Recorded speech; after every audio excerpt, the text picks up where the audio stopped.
κάνοντας κάθε μέρα τον πρωινό περίπατο, βλέπω πως υπάρχει μια αλήθεια που όλοι αγνοούμε σε αυτή την ρουτίνα της καθημερινότητάς μας.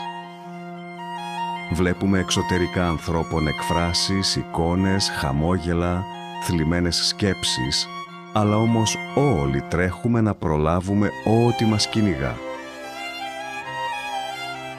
Όλον το ύφος μαρτυρά βαθιές σκέψεις, αγωνίες, αποφάσεις, προβλήματα υγείας και μάχες που κανείς μας δεν βλέπει.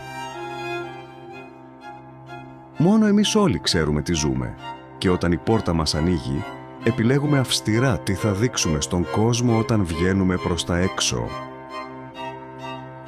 Την ίδια στιγμή όμως, και πολλές φορές, σχεδόν όλοι μας βιαζόμαστε να κρίνουμε, να χλευάσουμε, ίσως και να ηρωνευτούμε κάποιους, βγάζοντας άδικα και αυθαίρετα συμπεράσματα για τις επιλογές ζωής ανθρώπων που δεν καταλαβαίνουμε και δεν γνωρίζουμε από πού όλες αυτές προήλθαν. Είναι πολύ εύκολο για όλους εμάς να μιλάμε και να κρίνουμε τους άλλους.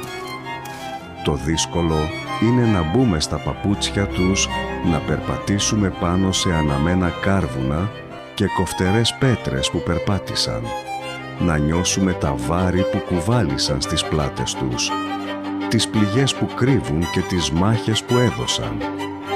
Ίσως γι' αυτό σήμερα η ενσυναίσθηση και η κατανόηση μας είναι από τις πιο σπάνιες μορφές καλοσύνης που ίσως θα έπρεπε να προσφέρουμε στους συνανθρώπους μας.